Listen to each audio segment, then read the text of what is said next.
This is the EWN Radio Network.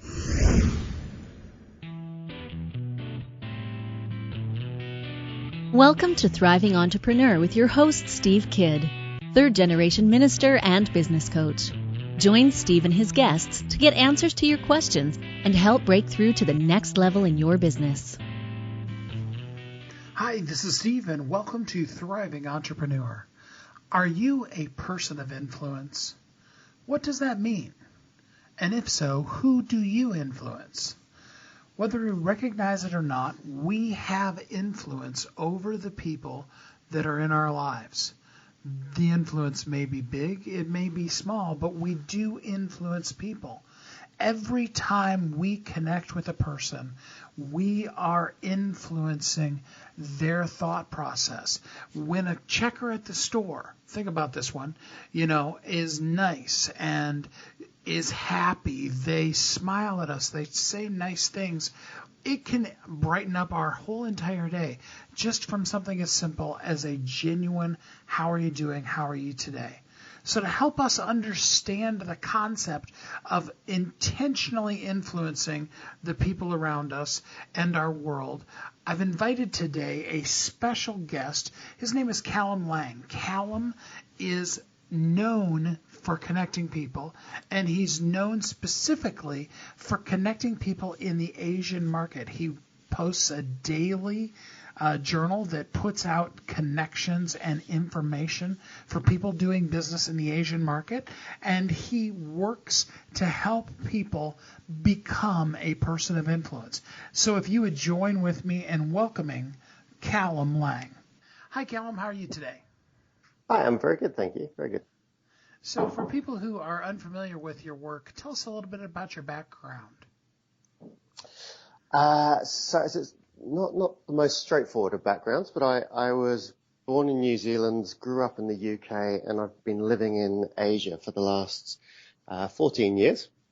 And for most of that time, I've been starting building or buying and selling small businesses. So it's sort of it's the small business world in across multiple industries is where I spend most of my time. And the last 18 months, I've been helping a very good friend of mine to launch one of his businesses into Asia, which is a business specifically designed to help small business owners and executives to raise their value and their visibility within their industries. That's excellent. So one of the things that you do is help people build their authority, their credibility, maybe even the word celebrity in their industry, which I've seen on your website you use the concept of the term of being a person of influence.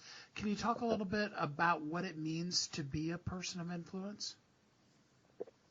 Yeah, so this is actually something that Daniel Priestley, who's been a friend of mine for about 10 years, discovered, or not so much discovered, but sort of uncovered, I guess. And it's really the realization that in every industry and every niche, you've got a few people at the top of that industry, and they're the ones that the media always goes to for quotes. They're the ones that top staff want to work with, top clients want to work with. And if you're in that situation, as some of us get an opportunity to be in that place, you realize you're playing a much more fun game. You get visibility of opportunities before they generally reach the market.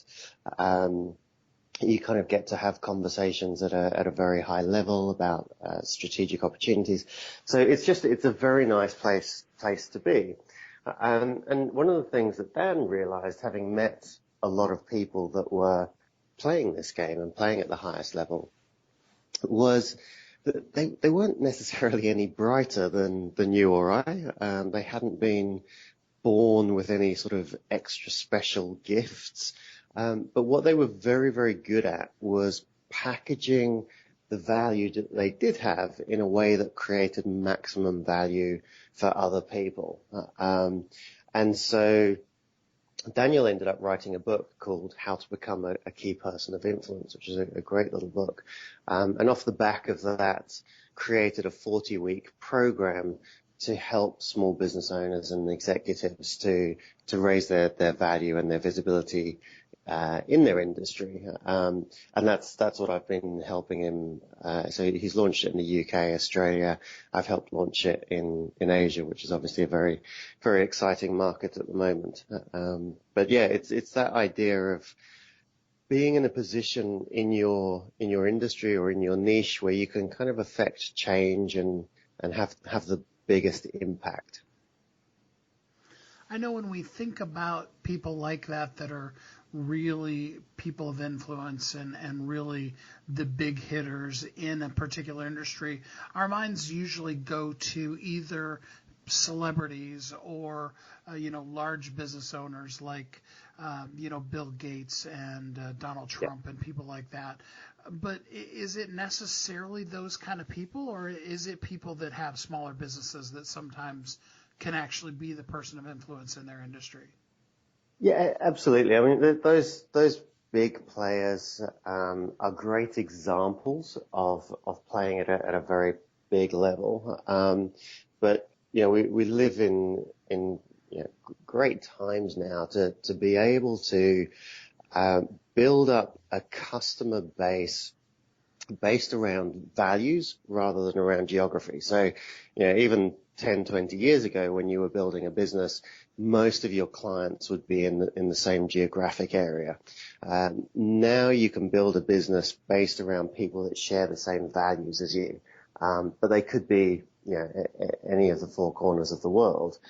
And you don't necessarily need a huge number either. I mean, if you're you might be a vegan bodybuilder, which is a fairly niched business area, but that there are enough other people interested in vegan bodybuilding around the world that would want to learn from you and explore what you're eating and how you build your business around that. So the nice thing about the times we live in now is that there's an almost infinite amount of niches that you can go into and still find enough people globally that would be interested in working with you if you can become the authority in that space.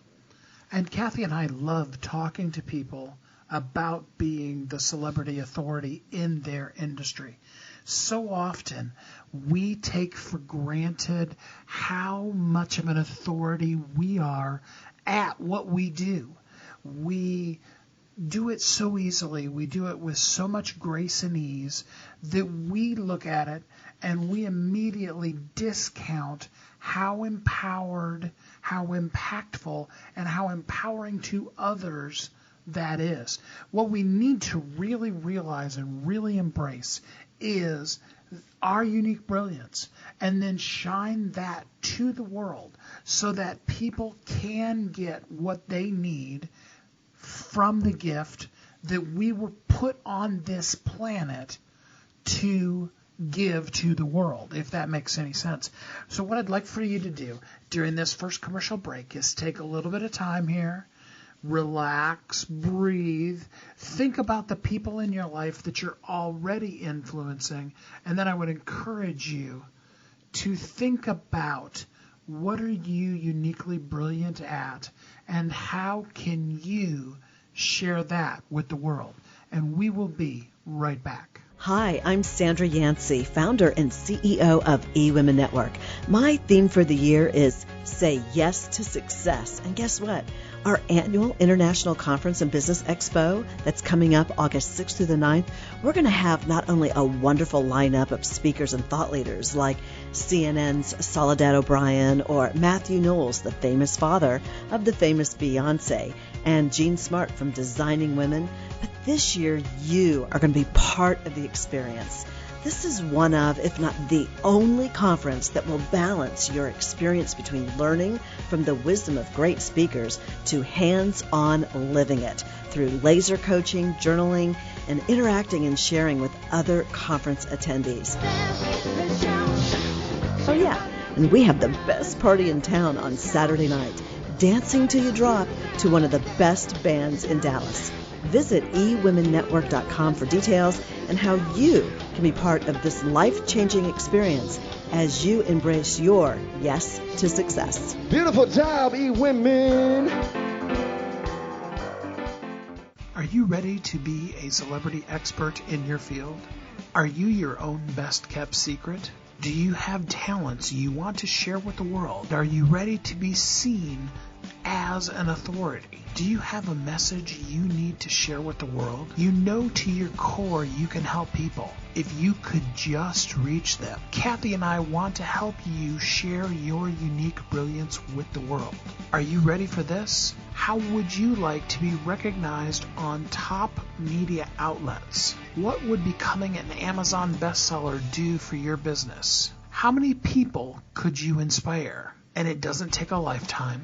It doesn't take years. It doesn't take months. In fact, in just 60 minutes, you will become a celebrity expert in your field. In 30 days, you will be a best-selling author, and you will be seen on NBC, CBS, ABC, CNN, Fox, and the Wall Street Journal. How does this work? Well, you'll be interviewed on our show, Thriving Entrepreneur, which will then be broadcast on Blog Talk Radio, iTunes, Stitcher, and many others, as well as promoted to a network that has a database of over 500,000 people. Your expert interview will be published in your very own book, which is guaranteed to hit best-selling author status on Amazon. Your name and the book title will appear in major media outlets, including ABC, NBC, Fox,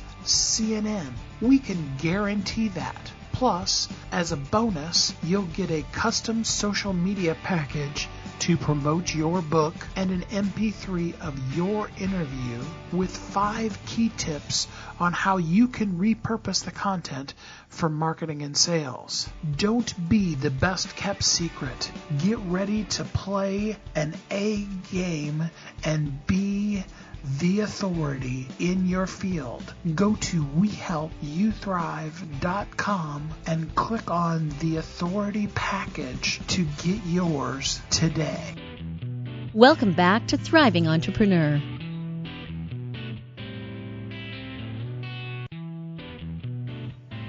So let's talk a little bit then. I'm a small business owner.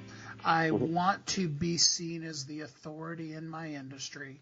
What are some of the key elements that I need to put in place in my business in order to become that person?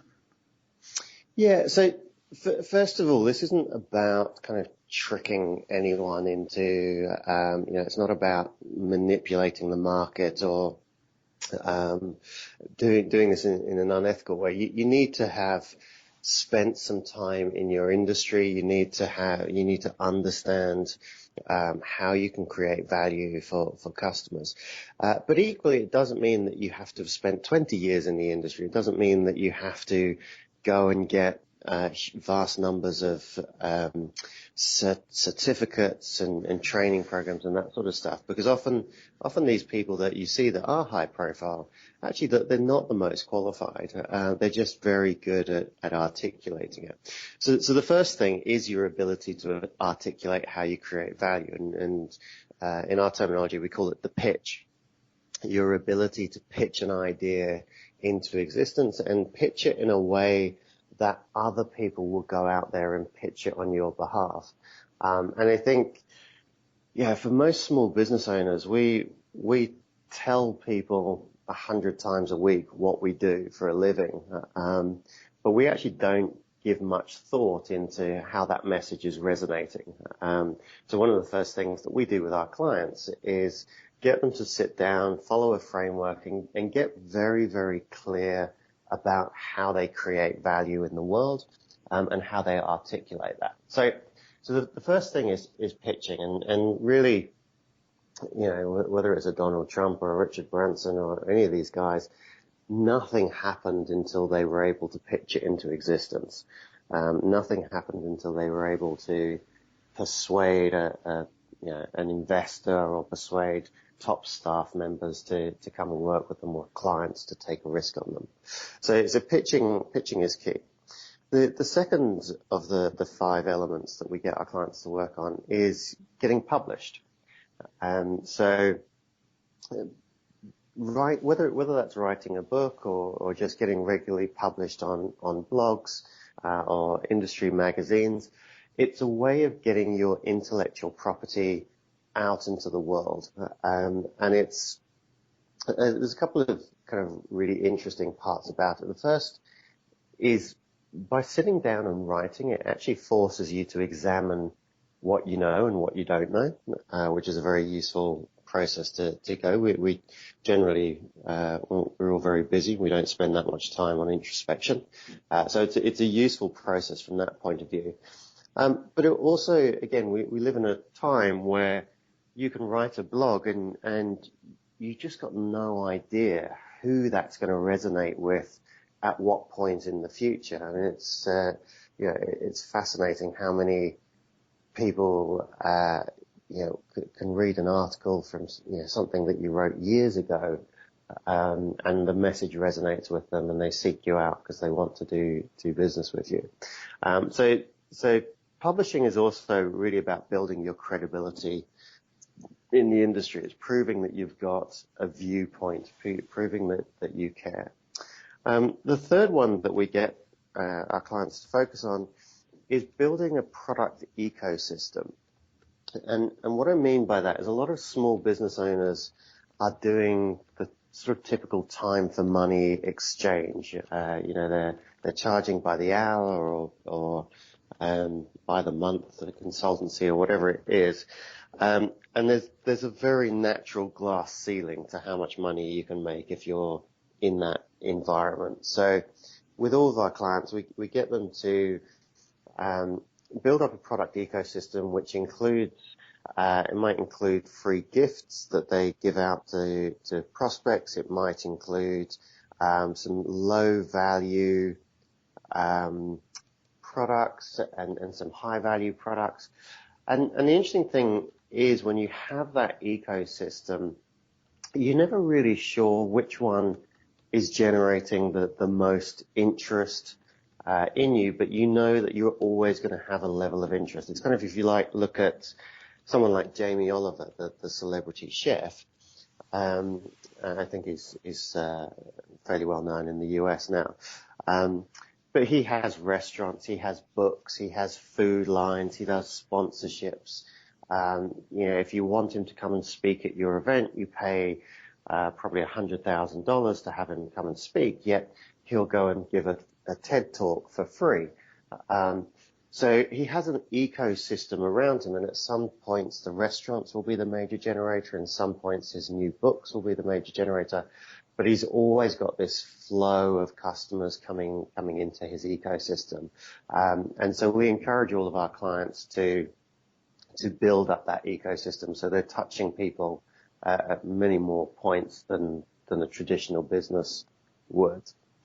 And then the two more, there's profile and partnership, and this is really about amplification. So once you've got this great pitch and you've got credibility through your publishing and you've got a product ecosystem, then you want to have more of it. You want to raise your profile. And it's not about it's not about being mobbed as you walk down the street or that level of profile, but it's just so that if somebody comes into your community and says, who's the top guy I should talk to about holistic health, or who's the person I should talk to about fitness or about accountancy, yours is the name that's going to come up. So just making sure that if people are asking about your industry, your name is the one that shows up is what profile's about. And then finally partnerships, which is kind of, I guess my favorite part, and it's really we call it the money step, because it's where you leverage all of the value that you've created up until this point, and you work with other people that perhaps have a distribution channel or they have a stronger brand, and you partner with them to get out to the world. And you look at the success of any big business, and you can see the inflection points where they've done a successful partnership, which takes them to the next level. And I think most small business owners kind of inherently get this idea that if I was to partner with some of these major brands, then it would transform my business. But oftentimes we try to do those partnerships before we've got the other 4 bits in place. So, if I go to a MasterCard or a Google and I say, look, I've got this great business, can we partner? They're not really going to be interested. Yet if I've gone through that process, I've built a remarkable pitch. I've built credibility in the industry through my publishing. I've got a great product ecosystem, and I've raised my profile. Actually, the biggest opportunities I'm going to get will be inbound partnership opportunities. It will be people that have seen what I'm doing, like what I'm doing, see an opportunity for me to help them, and we'll get in touch. And that's often where the best partnership opportunities come from. So those are the five P's that we work on with our clients. And it's has a remarkable impact on people's ability to influence their industry. That's a really great methodology to look at it. Your pitch, who are you? Who are you dealing with? Being published, having some credibility, having some outside places, whether it be media outlets, different places like that have invested enough into you that that they're willing to say, yeah, I'll sell your product, or I'll post your blog post on my site. Those kind of things. A product ecosystem, which, we could spend decades on talking about building your product. But, in the end, you've got to have something to sell to people. If you have the greatest pitch in the world and then somebody's just dying to do business with you and you don't have anything to give them, well, that's going to be a problem. Profile, really having people know who you are. I mean, it goes back to pitch, but it's like the reverse of that. First you need to be able to say who you are, and I see a lot of people struggle with that. But then secondarily, you need to have that down to the point where you are hearing other people coming back and saying, this is the person. So when you were talking about, the guy that's a celebrity chef, everybody knows he's a celebrity chef. So regardless of where he's at, that's what they identify him as. So that's great for profile. Partnership, I like that. I think sometimes we try too hard to force joint ventures with big companies rather than really developing those other 4 and being open to people coming to us. I definitely agree. And actually, I mean, I've built all of the businesses that I've built over the years. I've built extensively on partnerships, and I kind of teach on that topic as well. And I think one of the other things, the common mistakes that people make with partnerships is that they put almost too much faith and consequently too much pressure on partnerships. So when I do partnerships, I will try and partner with lots of different companies in a very small way to start with. And then those that naturally work and evolve, we'll build into bigger partnerships. And what I see a lot of people doing is they get in a discussion about a partnership, and it's like they're so built up and excited about this partnership, and if this one partnership works, it's going to transform my business. And so they put too much pressure on the partnership right from day one. There's too much need for it to work, and more often than not, it doesn't work because partnerships, by their very nature, organizations are complex things with individual needs, and they're at different time cycles, and there's lots of reasons why partnership won't work. So again, when we're working with our clients, we encourage them to do lots and lots of little partnerships to get comfortable with that. Not put too much reliance on any one partnership. But once you start to get that traction, once you find a company, and often it's a company that you weren't expecting to be a great partnership, but you just happen to resonate with the individual you're working with. The timing is right for them, it's right for you, and suddenly these amazing partnerships can flourish. Whereas the one company that you thought could transform your business, well, there's probably 1,000 other companies that thought that they could transform their business, and they've got a lot of other objectives going on. So I think taking the pressure off the partnerships, but just being conscious that it is like, if you get it right, that's the one that's going to really take your business to the next level. And I think as a perfect example of that could be you and I. It was actually, I think, your press person or something that contacted me and said, would you like to build your influence in the Asian market? And our podcast isn't, very much out into that market yet. And I was like, yeah, that'd be a great thing. And so we then have this discussion via this podcast. In my particular business, that's a great way to have a beginning type of a partnership with us, and then we can build it from there. Totally. And let me just, because I think this is probably of interest to your readers as well. So I'm out in Singapore in Asia. We've got a big community of small business owners, both local and expat, that are, they're keen, they're enthusiastic. There's a wealth of opportunity in Asia. And they're very keen to learn. So, listening to podcasts, listening to experts, and it comes back to profile as well. What your podcast does is it gives people a platform to build their profile, to resonate with other people. And conversely, like when somebody listens to your podcast and then, they enjoy your questions, your approach to interviewing, and they say, look, I want to listen to more of those. So you never know where these opportunities are going to come from. And like I say, most of the best partnership opportunities actually are not ones that you go after. They're the ones that find you because they like what you're doing. Absolutely.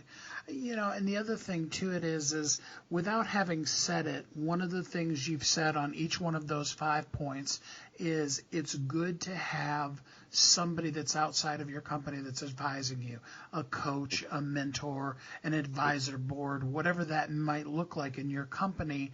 You were talking several times about you help your businesses do such and such.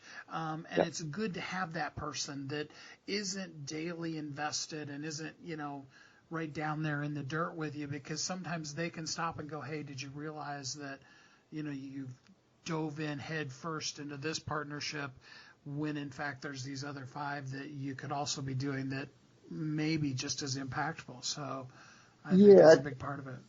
Yeah, and just to touch on that, I mean, that's when I first left the corporate world. I was only in it for a couple of years before I started my first business, but it was very exciting to me being my own CEO of the company. And suddenly I had the freedom to do everything that I wanted, and within a month I realized that was really stupid because I had the freedom to do whatever I wanted. So I had to kind of force some accountability on me, and the way that I did that and have done with every other business that I've ever created is almost the first step I do is to go out and get an advisory board. And generally I will find people from 4 or 5 different industries or different levels of experience or the different expertise, and just very casual approach. I was to say, look, I admire what you've been doing in the industry. I'd just like the opportunity to buy you a coffee or lunch once a month or once a quarter, and just share with you what I'm doing in the business, and if there's any obvious stuff that you can stop me making a mistake, or you see an opportunity, that would be worth me buying you lunch. And generally what I've found is if you phrase it like that and you're not kind of being demanding on their time or, asking them to be a Mr. Miyagi that's going to teach you everything, but you're very respectful of the time. You're just asking one or two very targeted questions about their field of expertise.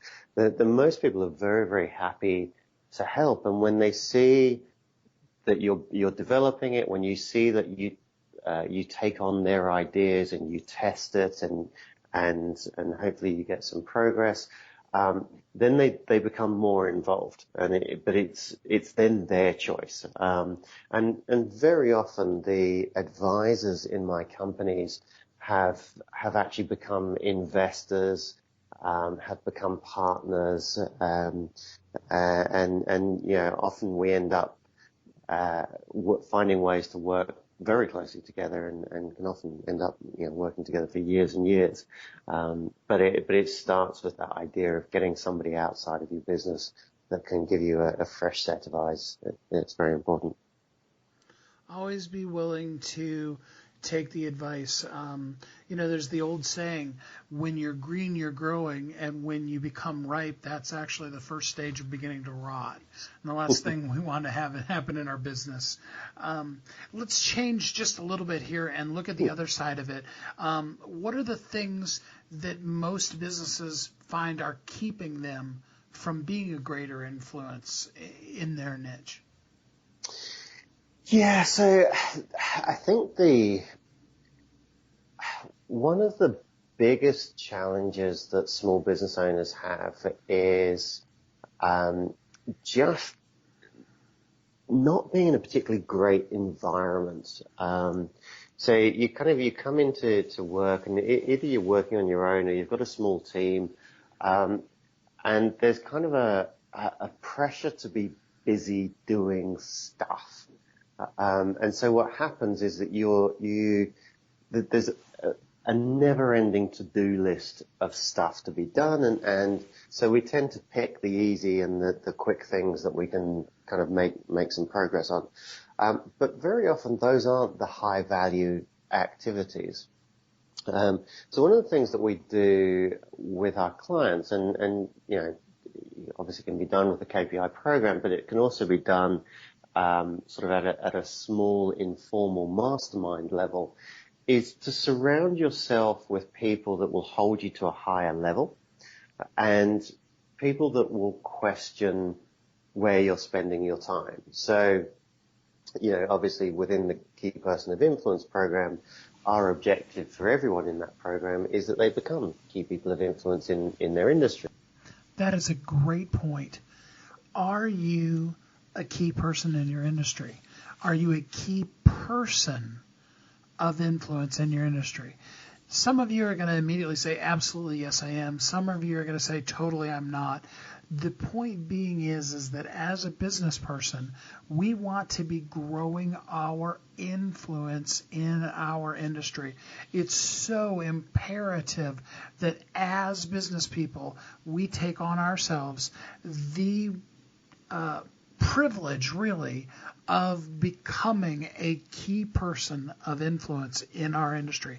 So think about that one while we take this commercial break, and we will be right back. Hi, I'm Sandra Yancey, founder and CEO of eWomen Network. My theme for the year is Say Yes to Success. And guess what? Our annual International Conference and Business Expo that's coming up August 6th through the 9th, we're going to have not only a wonderful lineup of speakers and thought leaders like CNN's Soledad O'Brien or Matthew Knowles, the famous father of the famous Beyonce, and Jean Smart from Designing Women, but this year you are going to be part of the experience. This is one of, if not the only conference that will balance your experience between learning from the wisdom of great speakers to hands-on living it through laser coaching, journaling, and interacting and sharing with other conference attendees.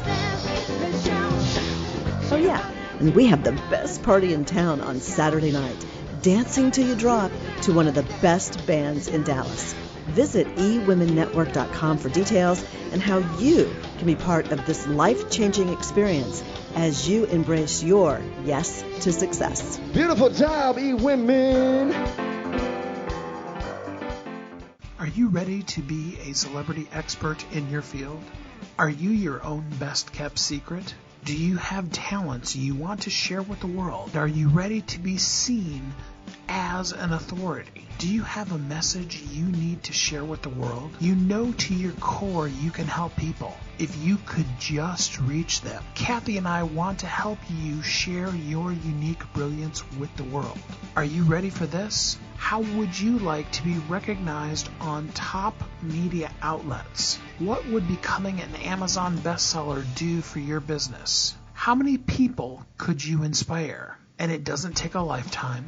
It doesn't take years. It doesn't take months. In fact, in just 60 minutes, you will become a celebrity expert in your field. In 30 days, you will be a best-selling author, and you will be seen on NBC, CBS, ABC, CNN, Fox, and the Wall Street Journal. How does this work? Well, you'll be interviewed on our show, Thriving Entrepreneur, which will then be broadcast on Blog Talk Radio, iTunes, Stitcher, and many others, as well as promoted to a network that has a database of over 500,000 people. Your expert interview will be published in your very own book, which is guaranteed to hit best-selling author status on Amazon. Your name and the book title will appear in major media outlets, including ABC, NBC, Fox, CNN. We can guarantee that. Plus, as a bonus, you'll get a custom social media package to promote your book and an MP3 of your interview with 5 key tips on how you can repurpose the content for marketing and sales. Don't be the best-kept secret. Get ready to play an A game and be the authority in your field. Go to WeHelpYouThrive.com and click on the authority package to get yours today. Welcome back to Thriving Entrepreneur.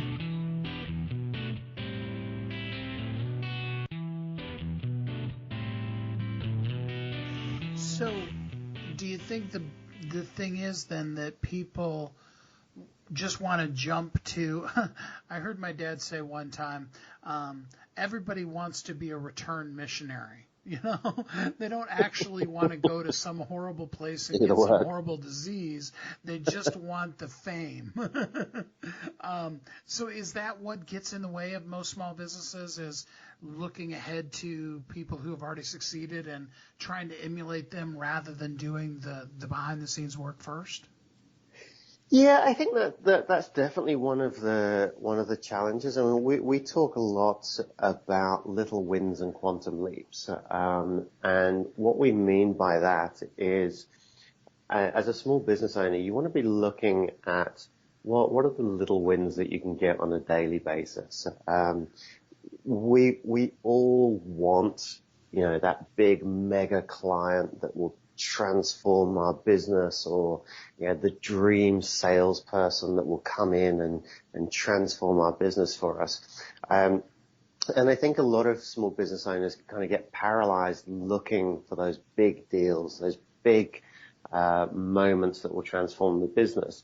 And what I see consistently from successful businesses is that's not how they work. They focus on doing little wins, like serving one client at a time, getting really, really clear about how they create value for their clients, working with the resources that they can afford at the time, but making sure that they create a great work environment for those employees. And what happens when you do those little wins every day, day in, day out, is that those big opportunities see you getting traction. And they see those little wins happening. They start to hear about you from clients that have had an amazing service, and they decide that they want to get that amazing service too. So it's almost counterintuitive in terms of not going out sort of desperately trying to harpoon the big whales, but consistently getting and delivering value in smaller, more measurable ways. And it also just, it's much more motivating. I've made this mistake many times, going after the big deals that could transform the business, and to the point that I've neglected the smaller deals I actually needed to bring money into the company. And what happens is people see you, and you end up getting kind of an air of desperation around you, because you so want this deal to work, you so need this deal to work. And of course, nobody wants to. It's the same with partnerships, right? Nobody wants to partner with the needy person. So I think focusing on those little wins day in, day out. Okay, what can I do today to make this a great work environment for my team? What can I do today to create an unbelievable experience for one of my clients so that they'll go out and talk about us? Those are the wins to focus on. So every single day, what is the things that you can do that are really going to be impactful into your business? And like you said earlier, aren't just busy work. It isn't just a matter of, because I have a business, I have to work from 9 to 5, but that I'm actually really, truly impacting my market and my business on a daily basis. Totally. And sorry, just very quickly on that, is that, for most small business owners, their high value activity is not sat behind a computer. The high value activity is spending time with your clients, with your potential partners, and learning from them, learning what their core problems are that you can solve. I do think that the more time you can actually spend engaging with your clients and getting really, really clear on the problems that they've got, the more likely you are to succeed. I think that's great. I know that there are some people that are listening that would be very interested in going a little deeper with you and possibly even using some of your system or your program. What could people do to connect with you and begin to work on one of the products that you have? Yes, a couple of things. I'll send you over a link for the show notes. There's a free online test that you can take to kind of see where you already fit in the kind of influence in your industry.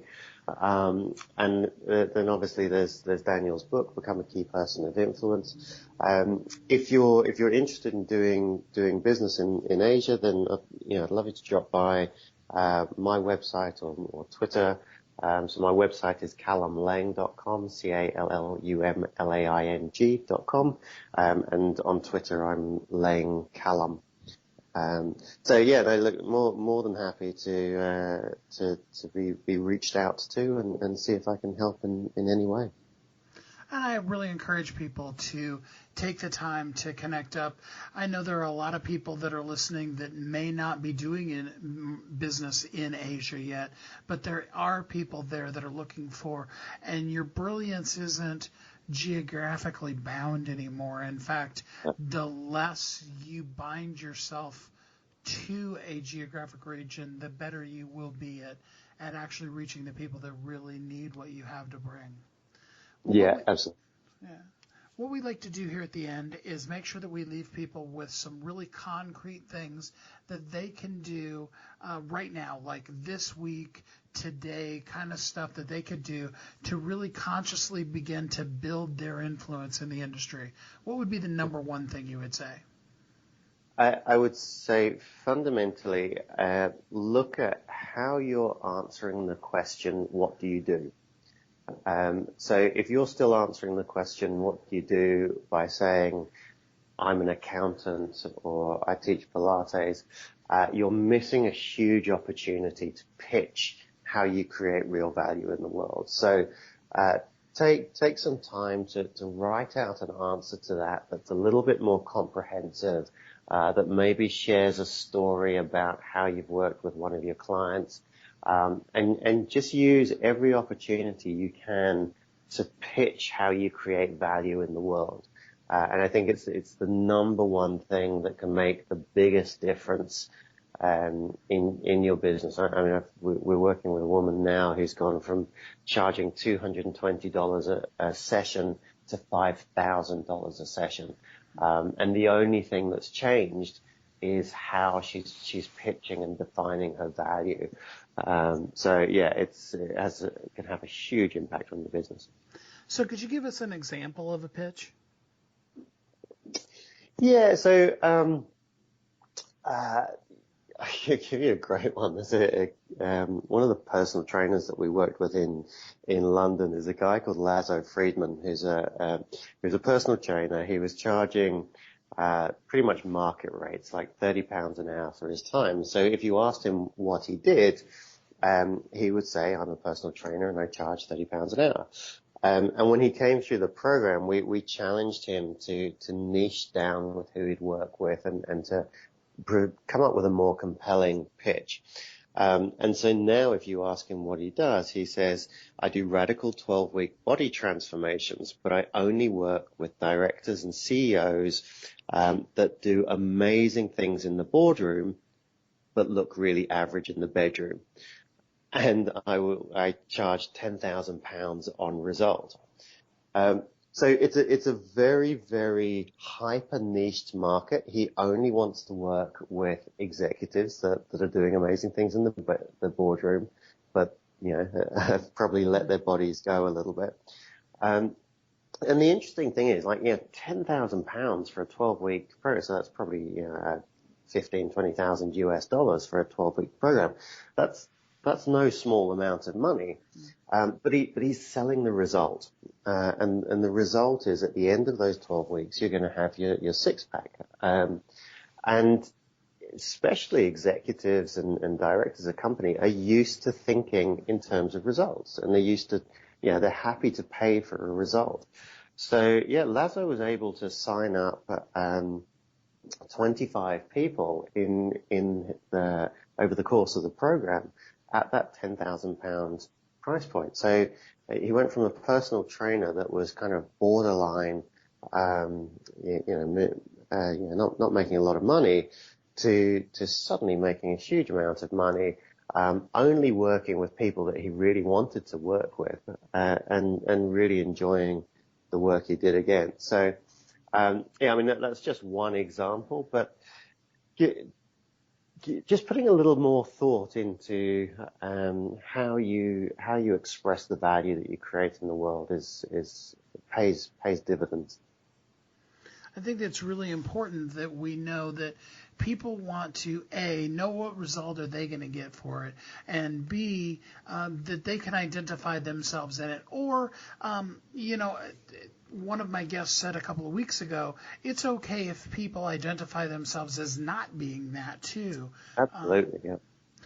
And I think sometimes we, especially when we're starting out, we want to be available for everybody. We're afraid that we're going to scare somebody away, and the truth is totally the opposite.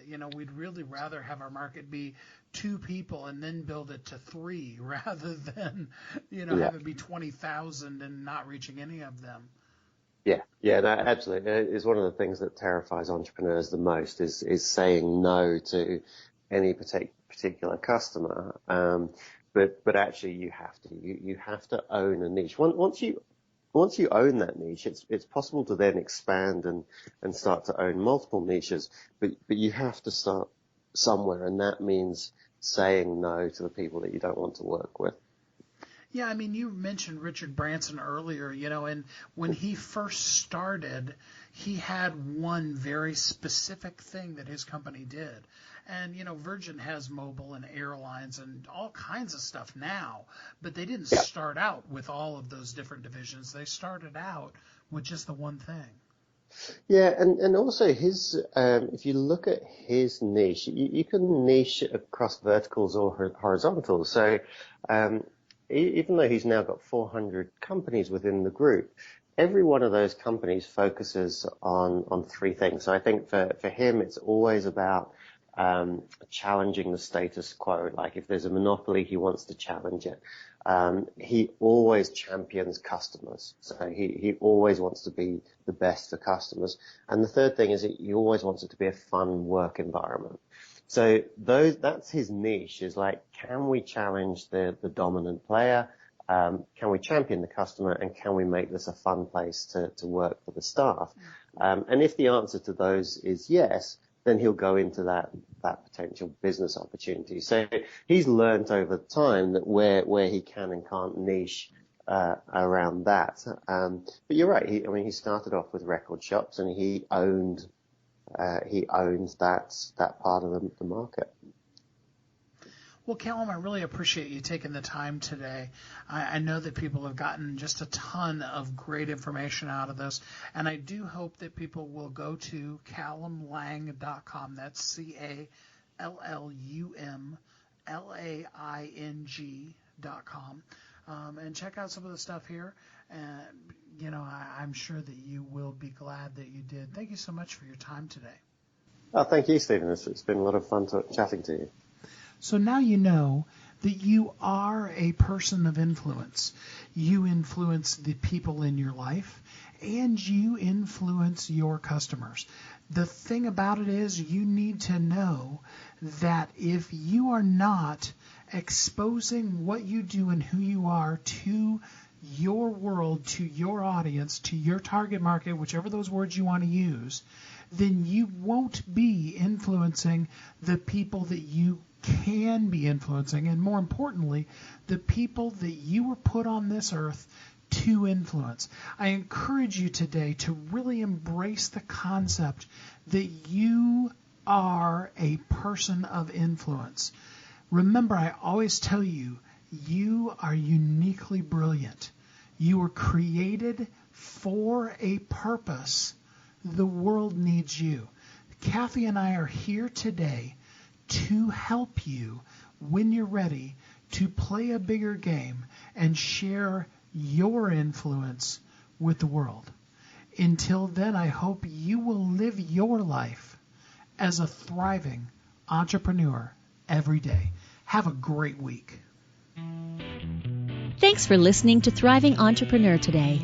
If you want to get your question answered, send an email to questions@wehelpyouthrive.com. We look forward to you joining us again next time.